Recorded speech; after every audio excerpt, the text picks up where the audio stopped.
Kalau di dalam hati mereka terdapat nama Nabi, selamat mereka.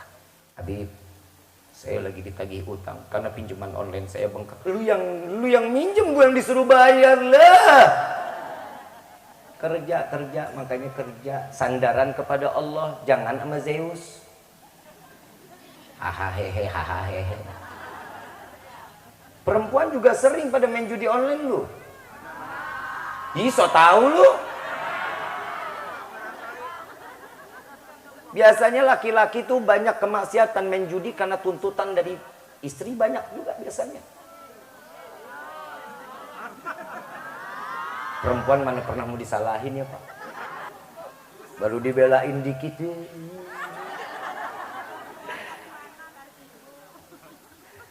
Laki-laki keluar dari mana? Dari hidung. Emang kodratnya perempuan buat ngelahirin. Kenapa diminta anak lagi nggak mau ibu? Bu, punya anak lagi boleh nggak? Bapak aja yang bunting. Kalau ibu nggak mau bunting, biarin bapak kawin lagi. Ibu nggak usah capek bunting, biar orang lain yang bunting. Betul nggak Pak? Alah, lu takut-takut aja ngomongnya. Ibu bapak yang dirahmati oleh Allah. Benci adanya di mana? Hati. Cinta dan benci itu beda tipis. Betul nggak? Ada orang yang dicintai, ada orang yang dibenci. Pasti pemikiran orang yang dibenci dan mencintai pasti beda. Senang-senangnya ibadah, begitu datang salat Jumat, ngomong tumben salat. Dah. Itu pemben. Ada orang yang dicintai, tiap hari nenggek haram. Minum. Saya baru lihat tuh, kenapa sih botol minuman tuh yang haram lehernya kecil. Sering dicekek tuh jadi kecil mereka. Saya punya botol lempeng-lempeng aja tuh sering dicekek. Ada yang mencintai tiap hari minum khamar sampai nyusruk ke got. Orang cinta ngelihat. Apa kata cinta? Kesian, lagi banyak pikiran. Karena cinta membutakan sesuatu yang baik menjadi buruk, itu benci. Yang cinta, yang buruk menjadi merubah sesuatunya. Karena cinta itu buta. Cinta itu kotok. Remang-remang, enggak jelas. Ada yang jauh, kata cinta apa? Dekat. Orang Luragung Tonggoh, ada yang nikah sama orang Kuningan? Dekat apa jauh? Dekat apa jauh? Kata cinta apa? Dekat. Karena cinta. Karena sesuatu cinta itu udah pasti indah. Semuanya pasti baik dan semuanya bagus. Yang buruk ketutup. Gak ada keburukannya. Sampai ada syair Arab mengatakan, fasyaribul hamr yafhu ba'da sakratihi. Orang yang minum minuman khamar, dia mabuk. Setelah mabuk dia sadar. Dan apa yang setelah dia sadar, yang dia lakukan saat keadaan mabuk, dia nggak akan ingat, lupa. Fasyaribul hubbi tulil umri sakrana. Orang yang minum minuman mabuk cinta sampai akhir umurnya dia mabuk, tidak akan pernah sadar dari cintanya. Betul nggak? Ini cinta. Pak, saya mau tanya, Bapak jawab jujur. Apa lu? Saya tanya bapak lu kok ya begitu. Pak, bapak jawab jujur ya Pak. Tolong, Pak, cinta sama ibu nggak? Dua orang yang ngomong. Bu, cinta nggak sama bapak bu? Karena perempuan itu cintanya pasti akan diutarakan. Pasti. Kenapa? Karena perempuan itu kalau udah cinta pakai perasaan. Kalau laki-laki punya cinta tapi pakai akal.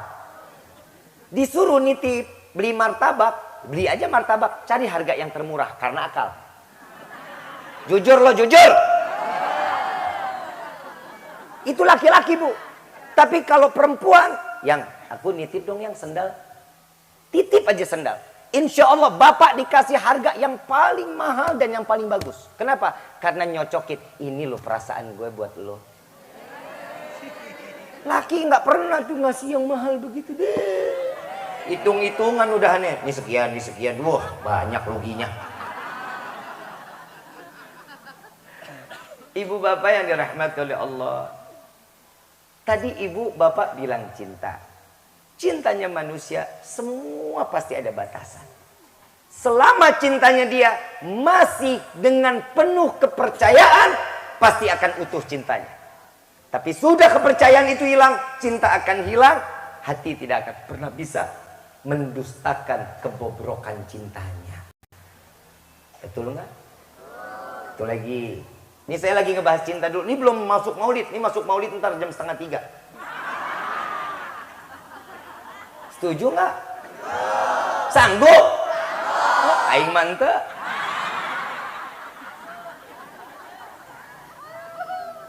Ibu bapak yang dirahmati oleh Allah. Ini saya yang bahas cinta dulu. Biar kita nih sadar. Sebenarnya kita nih ada cinta nggak sih di antara kita? Ayo. Kalau perempuan ngomong cinta, saya selalu giniin Pak. Kalau bapak ngomong cinta, gue tampol loh Pak. Berarti kita ada gangguan Pak. Laki ngomong sama laki, I love you. Ya enak. Coba ngomong, ayang. Tuh kan enak Pak dilihatnya ya. Dia teriak-teriak tuh seneng. Coba bapak ayang. Enak. Ibu bapak yang dirahmati oleh Allah. Cinta seseorang itu pasti ada batasan. Pasti ada. Sampai perempuan itu diibaratkan perasaannya sebagaimana cermin, Pak. Tahu cermin? Punya kaca di rumah. Bapak bikin sakit hati sama perempuan, insya Allah perempuan pasti bakal maafin, Pak. Istri kita pasti akan maafin. Bapak punya sering ngaca kan? Kalau kaca itu dielap tiap hari bagus nggak? Bersih nggak? Tapi kalau tuh kaca jatuh, hancur. Bisa kembali sempurna. Begitu juga perasaan perempuan, Pak. Bapak cinta, tapi bapak lukain hati perempuan. Insya Allah bapak dimaafin. Tapi ingat bekas lukanya nggak bakal hilang, Pak. Betul nggak? Betul ya?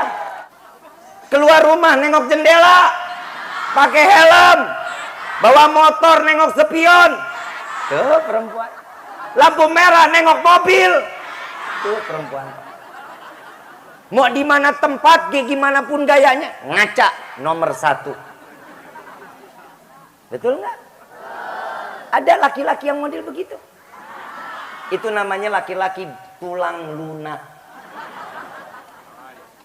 Betul nggak? Karena yang doyan kaca adalah perempuan.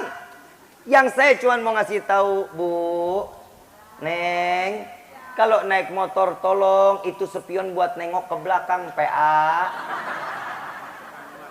Bukan berarti lu setiap kali jalan, Pak, saya lewat Luragung Tonggo, perempuan lagi pada bawa motor, itu spionnya pada doa, Pak. Bukan nengok ke belakang, madep kemana? Madep ke mukanya. Itu kenapa? Takut hidung loncat. Bu, hidup kita ada ikhtiar enggak? Ibu bawa motor, Neng bawa motor, spion itu buat nengok ke belakang. Kalau Neng mau ke kanan, ibu mau ke kanan, nengok dulu. Kalau ada motor di belakang, jangan dulu. Kalau ibu masih tetap, ibu ditabrak. Itu buat ikhtiar nyelamatin diri kita. Ibu apa juga fungsinya? Biar ibu juga nggak nyelakain orang. Itu fungsi spion. Bukan buat ngaca. Tapi saya punya kesimpulan, Pak. Kenapa tuh perempuan nggak pernah mau ngelihat spion? Padahal spion itu buat nyelamatin dia. Karena perempuan itu yang dilihat masa depan. Nggak yang dicari masa lalunya, bukan dicari.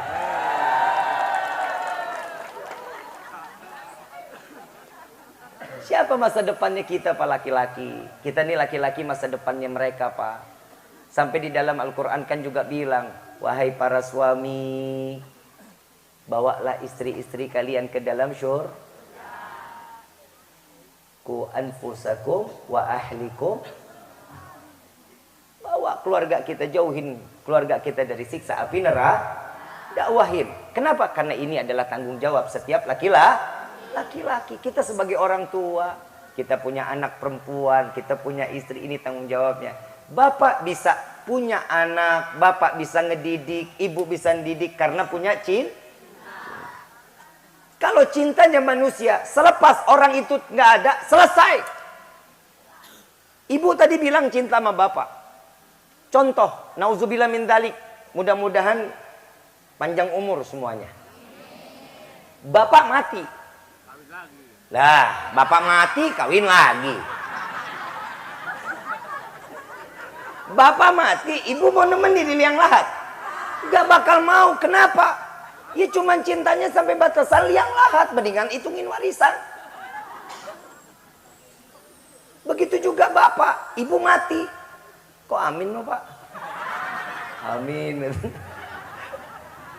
Ibu mati, bapak mau nemenin di liang lahat. Mendingan kawin deh.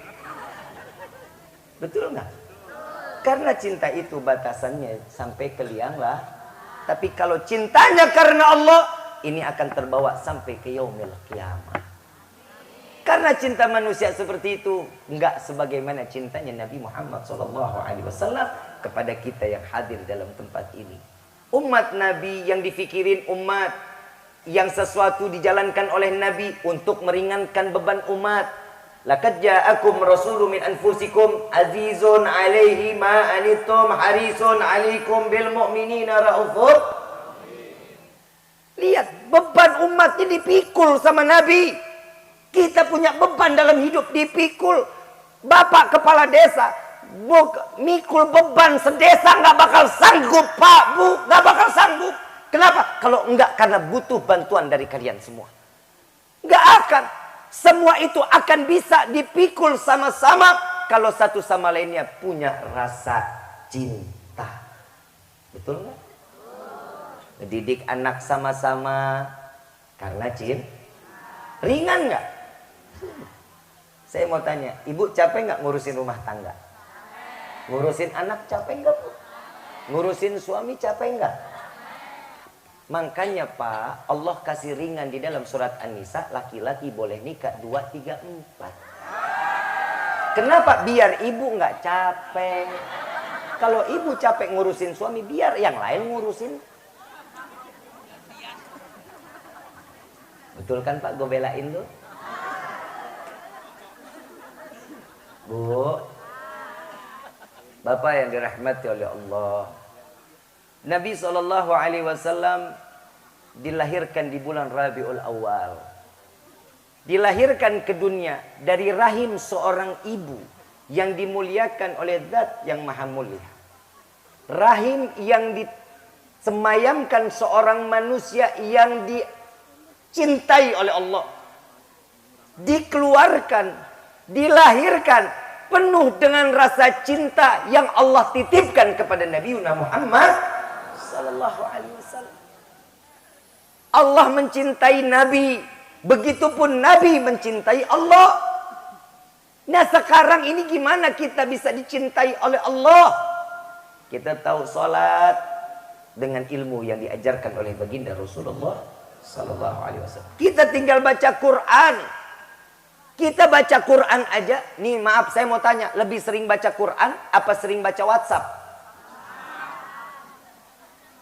Sadar? Kenapa? Ngerasa WhatsApp lebih penting gitu? Bu, Pak, saya cuma minta maaf. Saya cuma mau ngasih tahu. Mulai besok atau enggak mulai hari ini nanti subuh, belajar untuk merasakan nikmat satu hari, satu ain baca Al-Quran. Beda keberkahannya sama yang lalu-lalu. Yakin luar biasa. Jangan amin doang, PA jalanin. Baca Quran. Bib, saya udah nggak keburu waktunya. Naikin 2 ayat, 3 ayat. Oi, lu jangan ngegangguin gua, gara-gara aku aja begitu.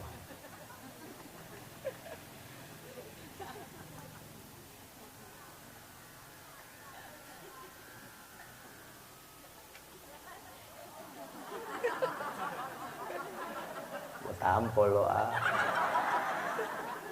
Ntar kan jadi ngetopan lu sama gua.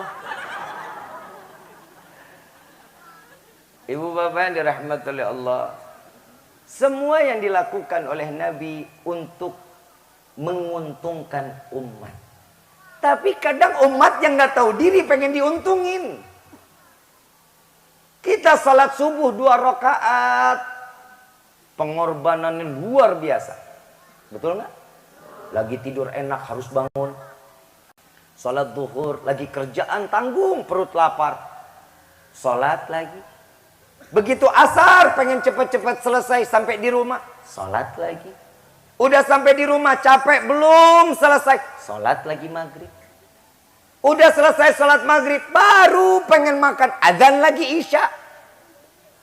Semua ini yang dilakukan, kenapa Allah berikan waktu yang begitu singkat antara satu dengan yang satunya?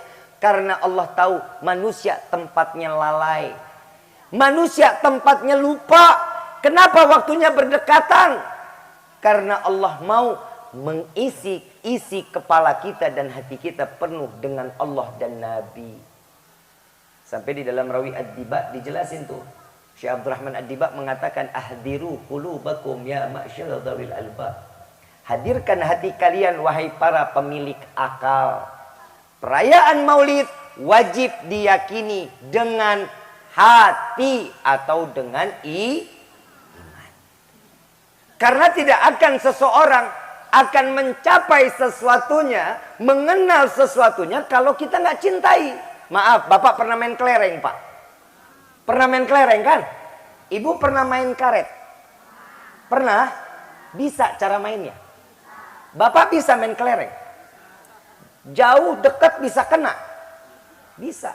Kalau dia sudah mencintai. Kalau dia sudah mencintai permainan tersebut, mau kemana aja, saya jago saya. Mau yang lagi main karet lagi, udah jago, ya karet muter segimana juga saya bisa lewatin. Kenapa? Karena karena sesuatu yang kita cintai, insya Allah kita bisa gapai. Semuanya kita bisa.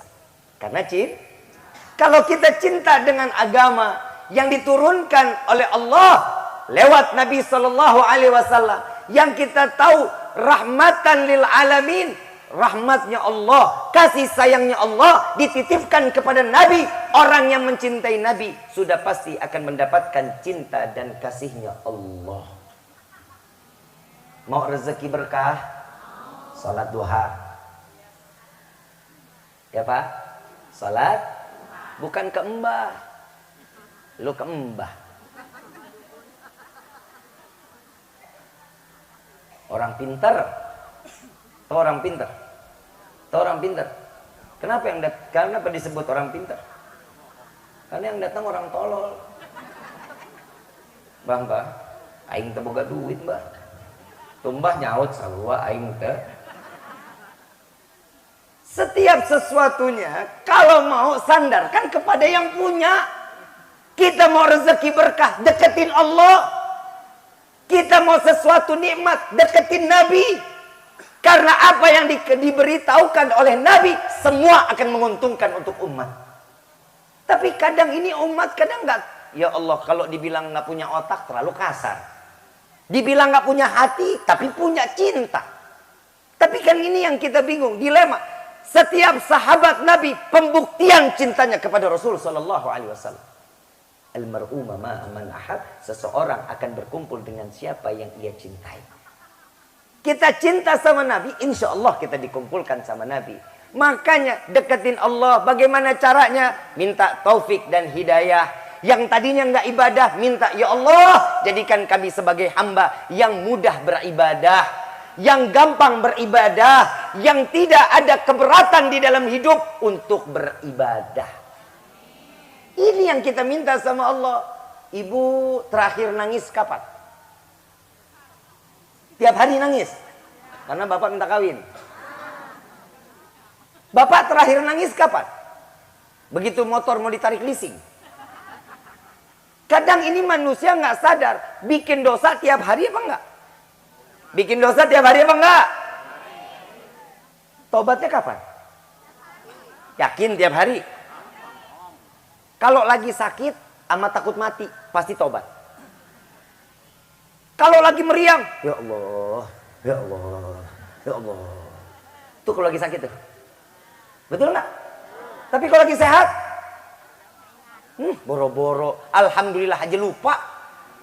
Lagi makan nih tahap, terap. Betul ya? Lupa alhamdulillah. Ini nikmat. Kadang manusia nih, hati-hatilah, hati-hati. Ada manusia yang nggak ibadah, tapi kelihatannya hidupnya nikmat. Duit banyak, mobil bagus, rumah gede. Ada nggak yang begitu? Ya, saya emang nggak perlu ibadah. Orang rezeki jalan lancar. Bukan kita yang nggak mau ibadah, tapi Allah yang menyibukkan kita dengan urusan dunia. Sampai iman di dalam hati kita keluar tanpa ada rasa cinta, dan dunia dimasukkan ke dalam hati tanpa adanya Allah dan Nabi. Sesungguhnya itulah manusia yang dikatakan mendapatkan gelar istidrak dari Allah. Diberikan semua urusan dunia, tidak ada yang dikurangi, dan sedikit pun tidak ada yang dikurangi oleh Allah. Kenapa bukan kita yang nggak mau ibadah, bukan kita yang nggak mau sujud, tapi Allah yang tidak mengizinkan kepala kita tunduk di hadapan Allah agar mereka keluar dari dunia dalam keadaan tanpa membawa iman. Na'udzubillahi min. Kita tinggal pilih. Termasuk kalau katanya orang Luragung Tonggo, life is choice. Nggak ngerti juga? Sama. Hidup itu pilihan. Mau baik, mau buruk ada jalan. Mau jadi orang baik, ada usahanya. Bikin keyakinan kalau kita baik kepada orang, ada caranya. Kalau mau bikin kita menjadi buruk di mata orang, 1 menit, gampang. Tapi nyari sahabat yang bisa membawa kita sampai ke akhirat, susahnya setengah mati. Betul nggak? Kenapa? Karena inilah fungsi dari acara seperti ini. Kita bisa lihat duduk sama rata. Betul? Coba kita lihat. Ini adalah sahabat. Mudah-mudahan kita jadi saudara dunia akhirat. Mudah-mudahan saling bisa memberikan manfaat dunia akhirat. Saling bisa membantu antara satu sama yang lain. Jika di sirat, saat mereka tergelincir ke dalam neraka jahanam, salah satunya kita bisa dapat menolong saudara kita, sahabat kita, keluarga kita, agar mereka masuk ke dalam surganya Allah. Amin ya Rabbal. Di dalam perayaan Maulid, di dalam sini ada silaturahmi enggak? Ada silaturahminya enggak? Yang kedua, ada musafahannya enggak? Ada senyumannya enggak? Ada. Enggak mungkin orang datang ke Maulid jalan pakai emas sampai sikut, sampai susah nekuk tangan. Ada yang pakai emas leher sampai 28 kilo. Semua sama. Betul nggak? Kenapa? Karena di mata Allah semua yang dilihat apanya? Takwanya. Hati. Sampai Nabi SAW mengatakan, at-taqwa hahuna. Takwa itu adanya di sini. Jangan sampai ya Allah ini terjadi di dalam hidup kita. Mudah-mudahan ini jauh, dan Nabi udah pernah bicara 14 abad yang lalu. Akan datang suatu zaman datangnya pada umatku di akhir zaman. Islam hanya sekedar tulisan. Punya KTP kolom agama Islam. Iya, saya yakin semua di sini agamanya Islam. Islam cuma sekedar nama. Namanya aja Islam. Al-Quran cuma sekedar tulisan. Dipajang di rumah, dijadiin kaligrafi untuk mengiyakan, legalkan identitas bahwa kita seorang Islam. Orang buka pintu, ada tamu datang, ada ayat kursi, ada kulhu, ada Allah, ada Muhammad, sekedar tulisan. Bahwasanya itu labelnya kita ini orang Islam. Tapi Qurannya nggak pernah dibaca, Allahnya nggak pernah diingat, Nabinya nggak pernah ditaruh di dalam hati. Dan yang terakhir, Islam cuma nama, Al-Quran cuma sekedar tulisan. Masjid gede indah, tapi Allah tidak turunkan hidayah di dalamnya. Saya mau tanya, sholat subuh sama acara ini malam, ramean mana Pak DKM? Ustaz? Hah? Ramean sekarang? Kalau sholat subuh berapa soft? Berapa? Satu soft. Berapa orang? 20. Alhamdulillah. Coba lihat sekarang lebih nggak dari 20 yang hadir. Islam itu bakal maju kalau mereka yang merasa dirinya Islam memakmurkan sholat subuhnya berjamaah. Allah jauhkan bala dari kampungnya. Allah berikan keselamatan pada dirinya. Allah luaskan rezeki buat mereka. Ibu sholatnya di rumah. Subuh nggak usah keluar. Ini getolan emak-emak daripada laki-lakinya. Anak muda. Anak muda. Anak muda. Mana suara lu? Anak muda kalau ngomong sama orang tua berani bentak-bentak lu. Giliran dipanggil anak muda. Ini masjid begitu bagus. Coba kalau isinya anak muda semua. Yang ngebangunin subuh anak-anak muda. Ini isinya aki-aki. Yang jalan susah. Wudhu susah. Mesti semua serba pegangan. Anak muda yang memakmurkan masjid. Ini anak muda lah yang dirindukan oleh Nabi. Inilah yang dicintai oleh Allah. Jangan kita ke taman kota nyampe masjid samping rumah kita nggak pernah sampai. Berat kaki kita. Ujung ke Gunung Cermek kita bisa nyampe. La ilaha illallah. Anak muda yang begini nih yang begini. Pak DKM saya cuma mau ngomong Ustaz. Kalau ada anak muda yang jauh dari masjid, tolong. Kalau mati jangan disolatin di masjid. Anyutin aja, anyutin.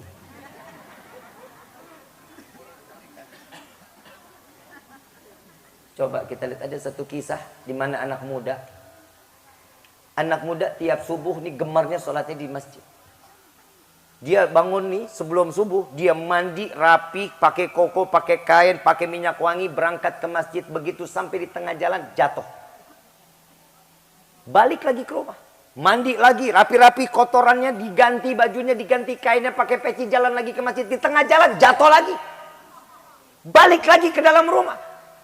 Pakai mandi lagi, ganti baju, ganti kain, pakai peci, keluar, ketemu kakek-kakek tua. Nah, saya pegangin. Biar Pak, saya masih bisa kuat. Saya dari tadi ngelihat adik jatuh terus. Biar saya yang pegang. Makasih Pak, dituntun sama ini kakek-kakek. Bapak mau kemana? Mau ke masjid. Oh sama Pak, kita juga mau ke masjid, kata si anak muda. Begitu udah sampai di depan masjid, adik masuk deh. Saya enggak. Ayo Bapak masuk sekalian. Enggak. Saya bukan manusia, saya syaitan.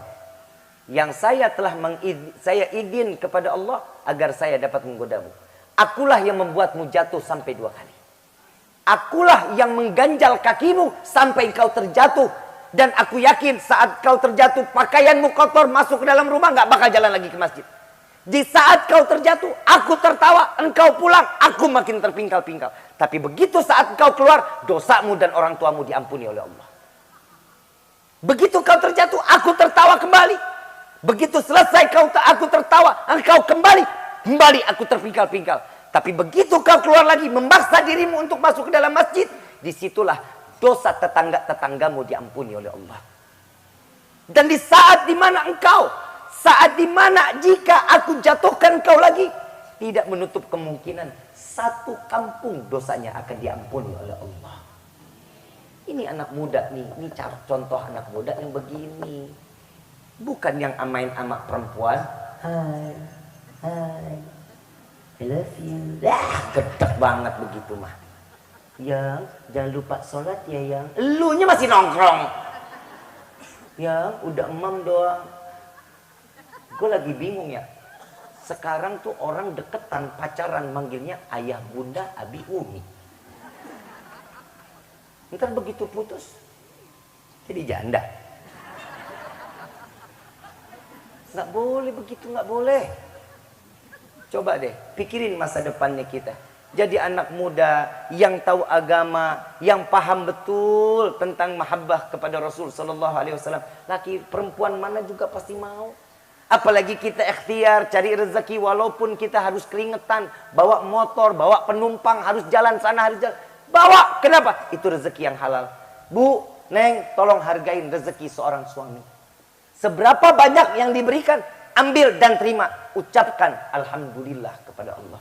Syukur kepada Allah. Jangan banyak nuntut. Sekarang saya mau tanya, ibu kalau minta duit sama siapa? Tuh kan? Salah. Yang ngasih rezeki siapa? Kenapa mintanya sama suami? Suami kan perantara. Mintanya sama siapa berarti? Harusnya sama siapa?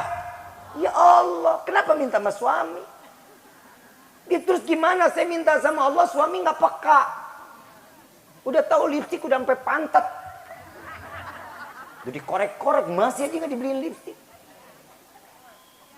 Cara doanya, ya Allah, lipstik beak. Ya Allah, bedak udah tipis. Itu berdoanya gimana?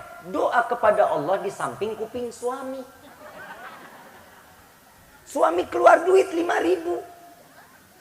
Allahumma keluar duit nih 5.000. Yang maafin baru ada segini. Alhamdulillah yang makasih banyak. Tapi lipstik apa bib? 5.000 perak.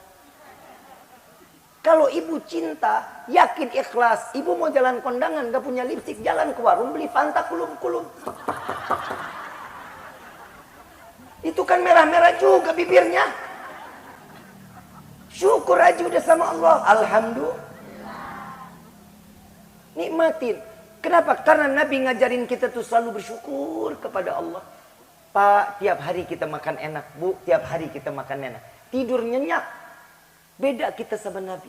Nabi punya waktu 24 jam. Sama kayak kita 24 jam. Tapi Nabi pakai 23 jam untuk ibadah kepada Allah. 1 jam Nabi bagi-bagi. Makan, ngobrol nih, senda gurau, bincang. Itu pun masih dihitung ibadah. Jadi sepakat 24 jam Nabi ibadah kepada Allah. Kita 23 jam maksiat kepada Allah. 1 jam kita lalai kepada Allah.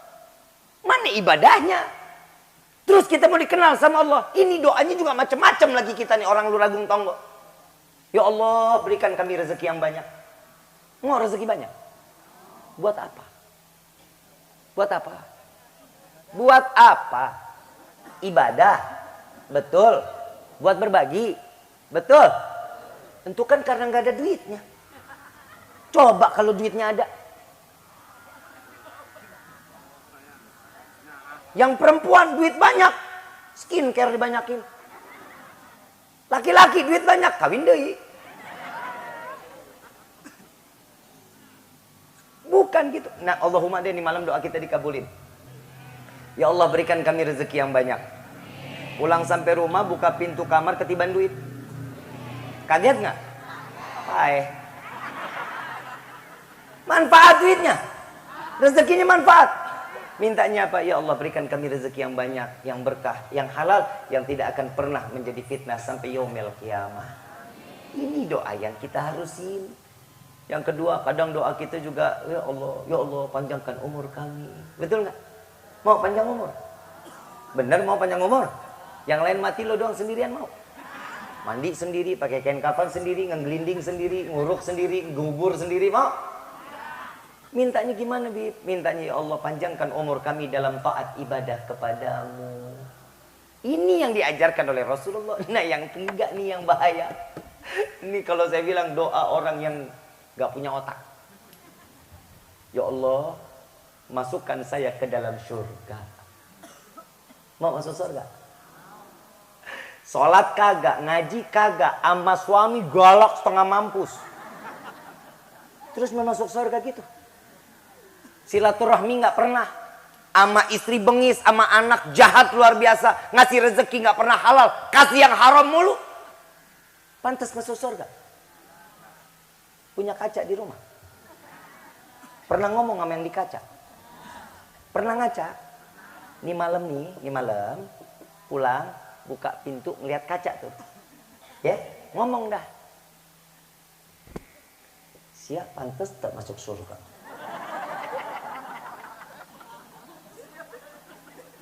Ngomong ngomong sama yang di kaca tuh. Selama ini kita belum pernah ngomong kan? Ngomong. Kalau selama ini pernah ngomong, ya udah maafin, berarti udah gila berarti.